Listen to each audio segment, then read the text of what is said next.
Hey guys, how is it going? So I just thought of doing this video today because I received an Instagram message, a question from one of my Instagram followers that asked this question, okay? So he said, based on the 80-20 rule, 20% of our effort yields 80% of the results. And when we are just starting out in our career, I'm pretty sure everyone will dabble in low value activities. And if you have a chance to go back in time to when you are 22, how would you delegate your effort and time strategically to yield maximum results? Well, I think this is a really good question. Of course, if I can change, if I can rewind back time, if I have a time machine that allows me to travel back in time, there are many things that I feel I would want to change in order to give me faster results, but that's not going to happen. So this is advice for those of you who are planning to start out, especially if you're a fresh grad and you're not sure how to plan your time. At the end of the day, I realized that it's all about priority management. So when they say results, I assume it's not just career, I assume it's result in terms of life. What I would do is I'll ask myself, what are my 3 key priorities at the moment? So at that time, for me, it would be career. Because for me, I feel that at that point of time, if my career is sorted out, the rest of my life will more or less sorted out. And then second thing is family time, family relationship, and the third one would be fitness. These 3.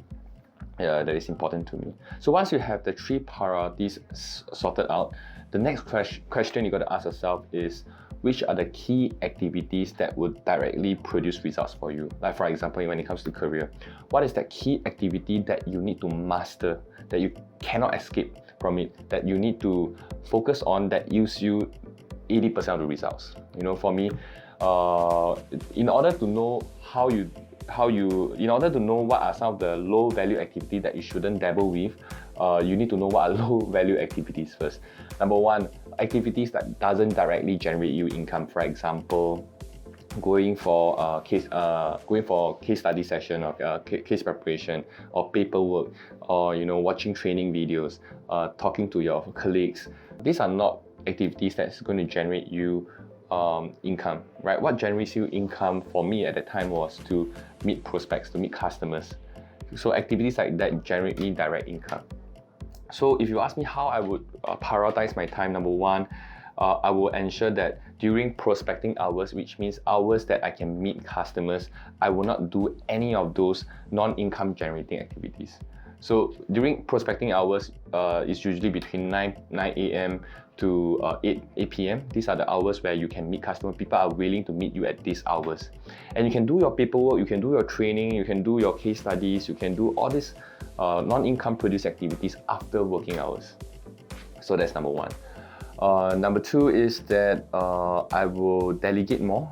I will outsource more, because at that time I thought I was saving money. By not hiring, by not outsourcing, I was saving money. But in fact, actually I'm losing money because there's opportunity cost. Because time that I used to spend on low value activities could be outsourced to someone at $8 an hour, $10 an hour, where I know that my professional hours is way higher than that. So if I want to buy myself more time to meet more customers, I got to learn how to delegate and outsource my work. So that's the second thing that I learned. Well, it's a good learning lesson, and ever since then I started to outsource a lot of things that requires a lot of time from me. For me right now, it's all about thinking how to automate, how to systemize things so that I can focus on more high value work that gives me the most results. So once you have listed out all the key activities you need to focus on, the third thing is that you got to learn how to be disciplined with your calendar. So I started practicing time management using calendar. Since 4 or 5 years ago, I've been very strict with my calendar. So I do everything that's stated in my calendar. So even when my friends or associates, they want to have a meeting with me, it's all through calendar invites. You got to be very careful with how you spend your time and who you spend your time with.